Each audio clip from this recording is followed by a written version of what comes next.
खतौली विधानसभा उपचुनाव में किसका पलड़ा भारी है? क्या बीजेपी आगे है? क्या राष्ट्रीय लोकदल प्रत्याशी आगे है? ये ऐसे तमाम सवाल हैं जो इस वक्त खतौली के रण में सुनाई दे रहे हैं। हालांकि जीत और हार तय होने में अभी थोड़ा वक्त बचा है, लेकिन उससे पहले जो सियासी माहौल है वो पूरी तरीके से गरमाया हुआ है। क्या सियासत इस वक्त चल रही है खतौली में, यही हम बात कर लेते हैं। राष्ट्रीय लोकदल के राष्ट्रीय सचिव हैं कुलदीप उज्ज्वल जी। कुलदीप जी, आपसे जानना चाहूंगा कि देखिए, जैसे जैसे चुनाव नजदीक आता जा रहा है, तमाम तरह की बातें, तमाम तरह की चीजें निकलकर सामने आ रही हैं। अगर अब तक की बात करें, चूंकि जयंत चौधरी की जो 21 नुक्कड़ सभाएं हैं वो हो चुकी हैं, तो उसके बाद कितनी सियासी हवा बदल पाए आप लोग? खतौली विधानसभा का चुनाव लगभग बदल चुका है। खतौली विधानसभा की सम्मानित जनता ये तय कर चुकी है कि वो राष्ट्रीय लोकदल और समाजवादी पार्टी, आजाद समाजवादी पार्टी के गठबंधन के साथ है। ये सब तय हो चुका है। हमारे राष्ट्रीय अध्यक्ष चौधरी जयंत सिंह जी ने 21 सभाएं की हैं, नुक्कड़ सभाएं। वो गांव-गांव जा रहे हैं और ये सिलसिला आगे भी इसी प्रकार से चलता रहेगा। हमारी कोशिश होगी हम प्रत्येक मतदाता तक पहुंचें और जा करके राष्ट्रीय लोकदल की नीतियों को, वहां जाके गठबंधन की नीतियों को बताएं।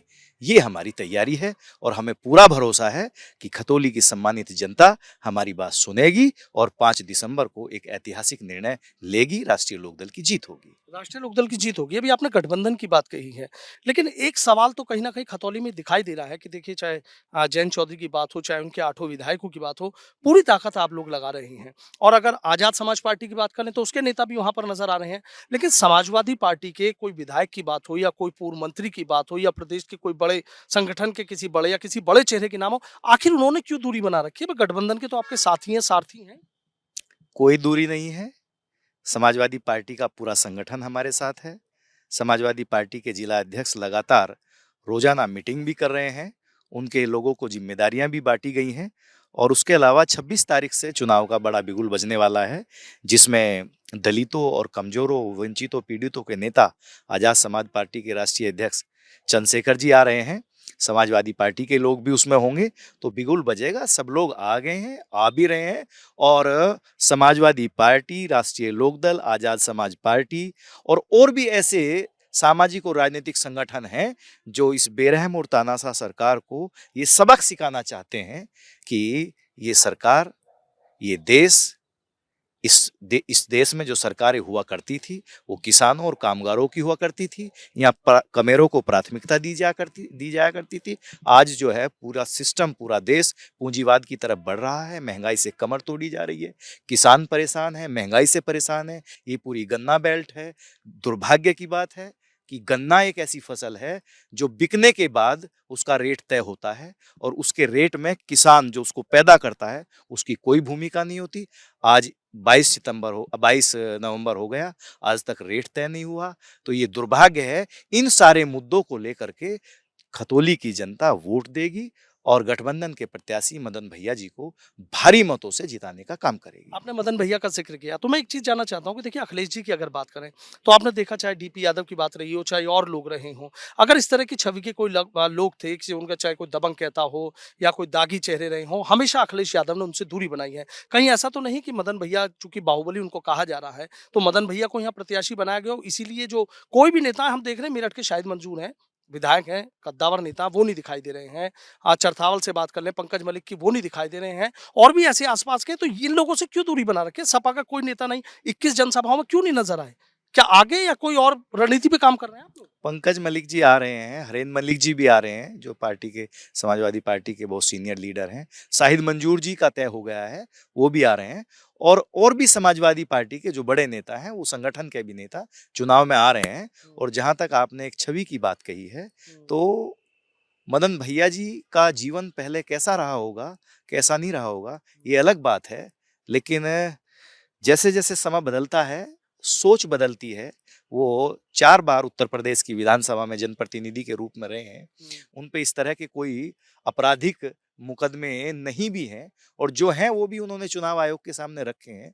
लेकिन वर्तमान समय में उनकी इस तरह की कोई इमेज नहीं है और ना ही इस पे कोई कंट्रोवर्सी है।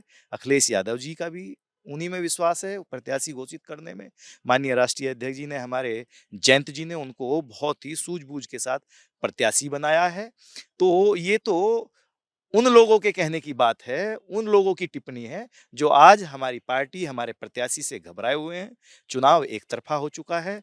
पूरा दलित समाज, जिसको आज जो है निजीकरण करके, सरकारी नौकरियां समाप्त करके, उनको आरक्षण का जो अधिकार था वो एकदम शून्य कर दिया गया है, समाप्त कर दिया गया है। महंगाई से लोग मर रहे हैं, तो कानून व्यवस्था की हालत बहुत खराब है। उन सारे मुद्दों को लेकर के सब लोग जाति बिरादरी से ऊपर उठ करके, चाहे वो त्यागी समाज के लोग हों, चाहे वो ठाकुर समाज के लोग हों, दलित समाज के लोग हों, सैनी समाज के लोग हों, पाल समाज के लोग हों, कश्यप समाज के लोग हों, गुर्जर समाज के, सारे समाजों के लोग मिलकर के वोट देने का काम करेंगे।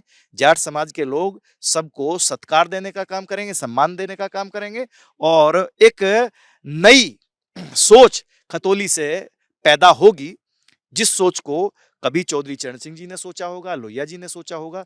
उस सोच का उदय राष्ट्रीय लोकदल और गठबंधन खतौली से करने जा रहा है, और इसके प्रति अगर कोई जिम्मेदार है, इसके प्रति अगर किसी ने संज्ञान लेने का काम किया, इस सोच को पैदा करने का काम किया, तो वो चौधरी जयंत सिंह है। वो उस लड़ाई को लड़ने का काम कर रहे हैं। उसको लड़ाई को लड़ने का काम करेंगे। लेकिन जैसे बीजेपी के जो भी नेता आ रहे हैं, बाहरी प्रत्याशी है, बाहुबली प्रत्याशी है, इस तरह के जो कर रहे हैं उसका आपको नुकसान उठाना पड़ रहा है या कोई नुकसान नहीं है उस बात का? कोई नुकसान नहीं है, दूर दूर तक कोई नुकसान नहीं है।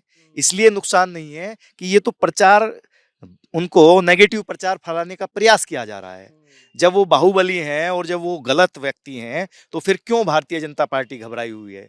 क्यों उनके नेता जो है वो पूरा का पूरा जो है विधानसभा क्षेत्र में घुसे हुए हैं, जातीय आधार पर घुसे हैं? क्यों इतने घबराए हुए हैं? तो ऐसा कुछ नहीं है। ये मार्शल कौम है, किसान लोग हैं।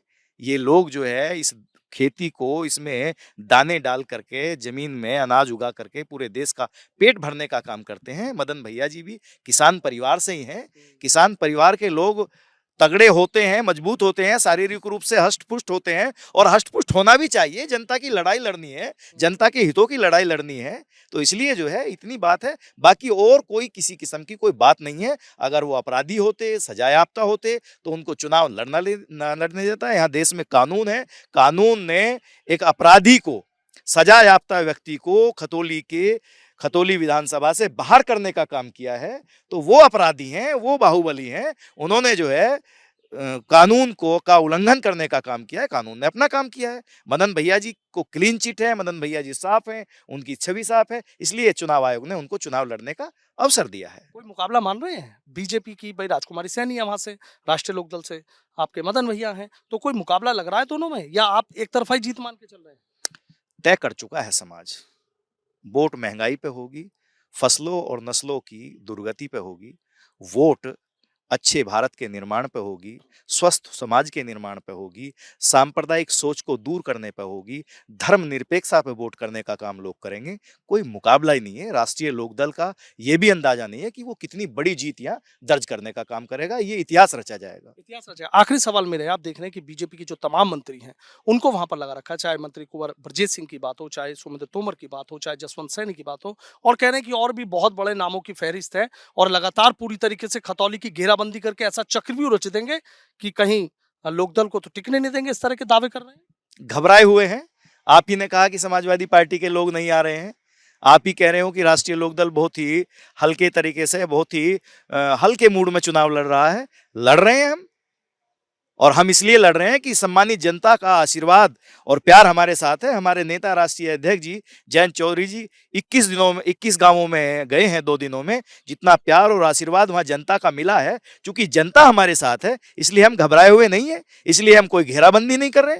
घेराबंदी वो लोग करते हैं जो डरते हैं, जिनको कबीलों में रहने की आदत है, वो घेराबंदी करते हैं। हम लोग तो लोगों के बीच में जा रहे हैं, उनका सम्मान कर रहे हैं, उनका प्यार हासिल कर रहे हैं, उनसे बात कर रहे हैं। लोग खुद ब खुद कह रहे हैं कि अब की बार आपको वोट मांगने की आवश्यकता नहीं है। एक एक वोट गठबंधन को, राष्ट्रीय लोकदल को जाएगा। बीजेपी के लोग घबरा करके वो गांवों में घुसे हुए हैं, वहां जाकर के जातीय आधार पर लोगों को बहलाने फुसलाने का काम कर रहे हैं। लेकिन जनता समझती है। इसी जनता को 15 लाख रुपए प्रत्येक व्यक्ति को खाते में देने की बात कही गई थी। नोटबंदी के बाद जो है इस देश में लाखों करोड़ों काला धन आने वाला था, उसकी बात कही गई थी।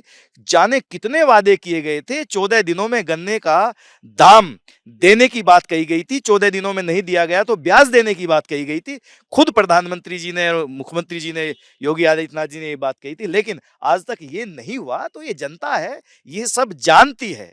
इसलिए वो जो है सूझबूझ के साथ 5 दिसंबर को ईवीएम पर जा करके नल का बटन दबाने का काम करेंगे। नल का निशान सबसे ऊपर है। सबसे ऊपर का मतलब सबसे वो ऊपर ही रहेगा, उसका जीतना तय है। बहुत बहुत शुक्रिया। तो देखिए, राष्ट्रीय लोकदल के राष्ट्रीय सचिव कुलदीप उज्ज्वल जी हमारे साथ हैं। सीधा कह रहे हैं कि ये जनता है, सब जानती है और जनता ये जानती है कि लोकदल ही उनका भरोसा जीतेगी, उनकी उम्मीदों पर खरा उतरेगी। हालांकि जिस तरीके से बीजेपी खतौली में घेराबंदी कर रही है, तो कुलदीप उज्ज्वल का सीधा ये आरोप है कि घेराबंदी वो लोग करते हैं जो घबराए हुए होते हैं। जनता इनके साथ है, विजयश्री इनकी होगी, ऐसा दावा कर रहे हैं। हालांकि चुनावी में क्या होगा, नतीजे क्या होंगे, ये आने वाला वक्त ही तय करेगा। वीडियो जर्नलिस्ट सत्येंद्र सिंह के साथ सनुज शर्मा, एबीपी गंगा, खतौली।